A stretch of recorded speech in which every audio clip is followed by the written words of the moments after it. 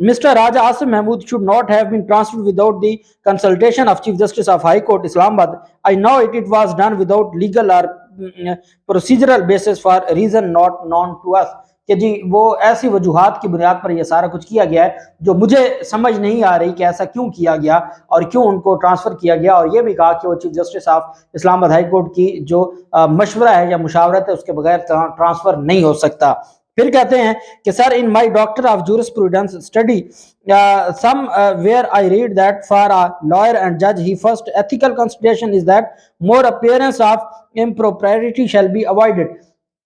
آگے جو پیرا نمبر 2 ہے پیج نمبر 2 اس میں کہتے ہیں سر I knew your judgments and had hard time to appreciate those judgments about month and half ago when your name as Chief Justice of High Court came from Judicial Commission for confirmation as Chairman of Parliamentary Committee for Appointment of Judges. I called the meeting in less than 12 hours and through members of committee without making any negative comment we approved your name without a single day delay. This to me is quick justice and impropriety and professionalism, کہ میں یہ سمجھتا ہوں کہ یہ professionalism ہے کہ آپ کسی کا میٹر آپ کے پاس آتا ہے تو آپ اس کو ریزالو کریں Sir, I have factual and legal basis to believe that I do not expect justice from your court due to bias based an Asif Zardari case in which Supreme Court too so well said that if a reasonable man would think that the judge was biased and bias may be caused by a judgment order or observation of Supreme Court, biased would the confidence کہ پھر وہ اپنا confidence کھو بیٹھتے ہیں جب ان کو یہ لگتا ہے کہ جج باعث ہو. تو آصف زرداری کیس میں سپریم کورٹ نے کہا کہ پھر اس کے پاس حق ہوتا ہے کہ وہ اس کو ٹرانسفر کرائے. Sir due to these facts I have no confidence that I will get justice from your court. This Asif Zardari case has given me a chance to seek fair trial, being my legal and constitutional right. Therefore my bail application be transferred to any other judge of Islamabad High Court in the interest of justice and for the protection of my legal and constitutional fundamental rights that I so کہ جی میں جو مجھے آئین پاکستان نے جو حق دیے ہیں تو وہ مجھے دیے جائیں. Muhammad Azam Khan Swati under trial prisoner in judicial lock up اور sent by magistrate of Islamabad district court. یہ جناب ان کی جانب سے یہ خط بھیجا گیا اور یہ ایک درخواست بھی تھی اور خط بھی تھا جو اعظم سواتی نے لکھا. اب یہ میں نے آپ کو بتا دیا کہ اس میں کیا تھا اور اس میں انہوں نے ریزنز دی ہیں اور یہ درست ہیں یا غلط ہیں. یہ اعظم سواتی کو کیونکہ ان کا معاملہ ہے تو جب عدالت اس کو دیکھے گی تو وہ ان سے سوال پوچھ سکتی ہے کہ ہاں جی آپ نے یہ سارا کچھ کیسے کہا ہے, کن گراؤنڈز پر, کن وجوہات کی بنیاد پر آپ نے یہ سارا کچھ کہا ہے. یہ عدالت کا اور سائل کا معاملہ ہے, اس میں ہم تو صرف انفارمیشن دینے والے ہیں کہ یہ ایسا ہوا.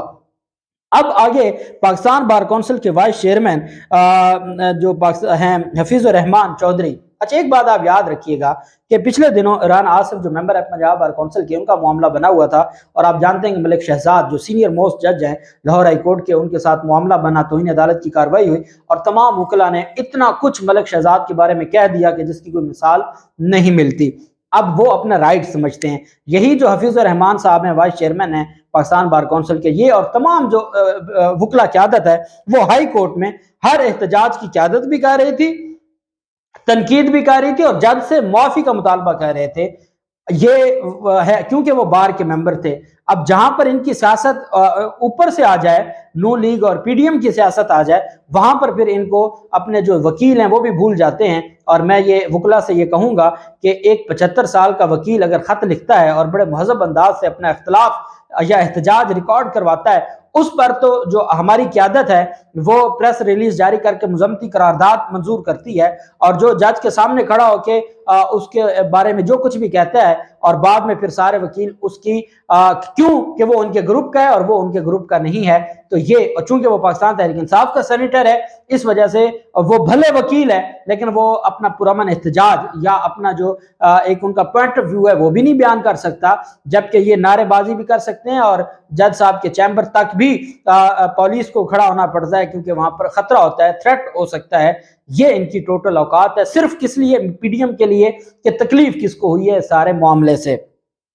پریس ریلیز جاری کی گئی ہے جی 27 دسمبر 2022 کی. Mr Hafeez ur-Rehman Chaudhry vice chairman Pakistan bar council has strongly condemned the contents of letter dated 26/12/2022 of Mr. Muhammad Azam Khan Swati, Senator PTI, addressed to the Honorable Chief Justice Islamabad High Court, wherein he had made an effort to malign the institution of judiciary کہ انہوں نے جو institution of judiciary اس کو ملان کرنے کی کوشش کی ہے. He said, since Mr. Swati is the litigant petitioner and he has no right to dictate the honorable judges of superior judiciary. یہ وہ تھے جو پی ڈی ایم کے ساتھ مل کر چیف جسٹس عمر عطا بندیال کے چیمبر کے آس پاس گھومتے تھے کہ جی ایسا بینچ بنائیں اور کہا جاتا تھا کہ یہ فکس بینچ ہے. یہ وہ کہہ رہے ہیں جی کہ ایک پٹیشنر کو یہ حق نہیں ہے کہ وہ کہے کہ جی کون سا بینچ بنے یا لیٹیگنٹ کے پاس یہ حق نہیں ہے. That the honorable judges of superior judiciary and shop off for the judges of own choice and ask for constitution of benches. He further said that Honorable Chief Justice of Islamabad High Court is very competent, upright, and the integrity is above doubt. That could not be questioned by anyone.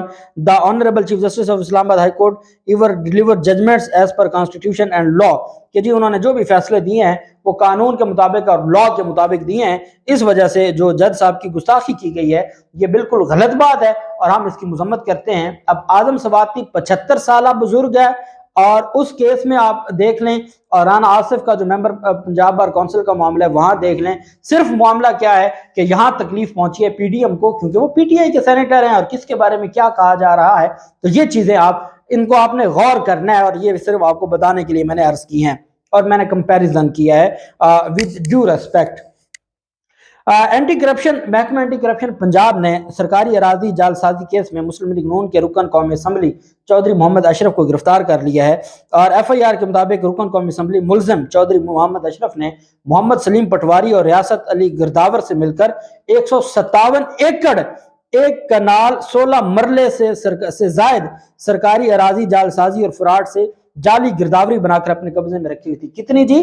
کوئی 1-2 مرلے نہیں، کوئی 1-2 کنال نہیں، 157 ایکڑ جو اراضی ہے سرکاری اراضی، وہ جعلی گرداوری بنا کے اپنے قبضے میں رکھی ہوئی تھی اور اس کا قبضہ انجوائے کر رہے تھے۔ ایف آئی آر کے مطابق چودھری محمد اشرف نے ایک فرضی شخص شریف احمد ہاشمی کو زمین کا جعلی الاٹی ظاہر کر کے سرکاری اراضی پر قبضہ کیا ہوا تھا۔ ایف آئی آر میں بتایا گیا کہ ملزم نے جعلی گرداوریاں بنا کر سرکاری ریکارڈ میں جعل سازی کرتے ہوئے فصل کاشت کی، جس کی رقم بھی سرکار کو ادا نہیں کی گئی۔ ایف آئی آر میں یہ بتایا گیا کہ ملزم نے ریونیو عملے کی ملی بھگت سے سرکاری اراضی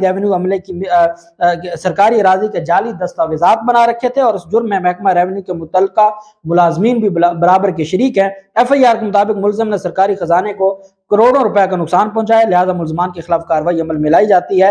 محمد اشرف ساہیوال کے حلقہ 161 سے مسلم لیگ نون کے رہنما تھے اور رکن قومی اسمبلی ہیں۔ شہباز شریف کہتے ہیں جی کہ پاکستان تحریک انصاف کی جو حکومت ہے وہ بہت ظلم کاری ہے، وہ جی ہمیں سیاسی انتقام کا نشانہ بنا رہی ہے۔ 157 ایکڑ زمین پر قبضہ ہے، وہاں ایک گھڑی ہے توشہ خانہ کی اور اس پر یہ شور مچاتے ہیں، یہاں 157 ایکڑ زمین ہے سرکاری زمین جو قبضہ کر کے بیٹھے ہیں، اور کارروائی کی جائے تو کہا جاتا ہے یہ سیاسی انتقام ہے۔ کارروائی تو ہوگی آئین اور قانون کے مطابق۔ اللہ پاک پاکستان کا حامی و ناصر ہو۔ بہت شکریہ، اللہ حافظ، پاکستان زندہ باد۔